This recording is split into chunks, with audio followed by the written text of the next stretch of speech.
Now, an Emeritus Newsbrief, I'm Lynn Huston. What an incredible finish to a week. The motion is adopted.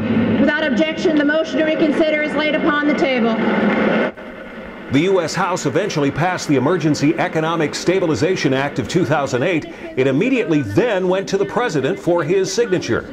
A copy of the bill is on the Emeritus News National World page. And in honor of the occasion, the stock market actually dropped, with the Dow off 157.47, the Nasdaq down 29.33. And believe it or not, in the middle of all this, Wachovia announced it would sell itself not to Citigroup, which was forced by the FDIC.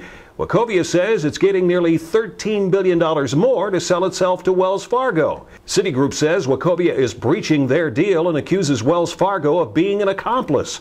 But Wells Fargo says Citigroup didn't have a signed deal, and they do. Meanwhile, federal officials will try to figure it all out next week. Sources report the Federal Reserve seems to be leaning in the direction of the Wells Fargo deal, even though the FDIC seemed initially anyway to side with Citigroup.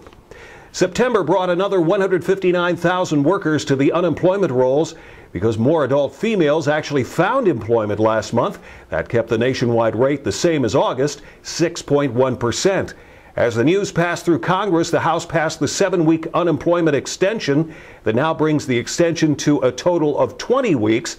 That is only in states where the unemployment rate is above 6%. And a committee that calls itself the National Committee for Quality Assurance says that private health care plans are better than government health plans, but it still depends on where you get your health care.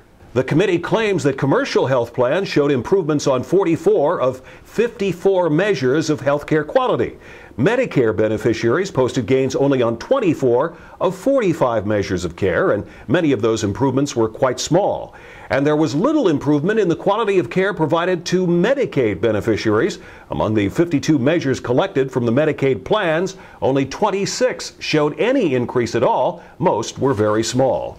Commercial health plans in New England, Maine, New Hampshire, Vermont, Massachusetts, Connecticut, and Rhode Island performed at a rate that exceeded the national average by 4.7 percentage points. Texas, Oklahoma, Arkansas, Louisiana, Mississippi, Alabama, Tennessee, and Kentucky reported quality scores that averaged 4 points below the national average. And that is an Emeritus News Brief for the weekend.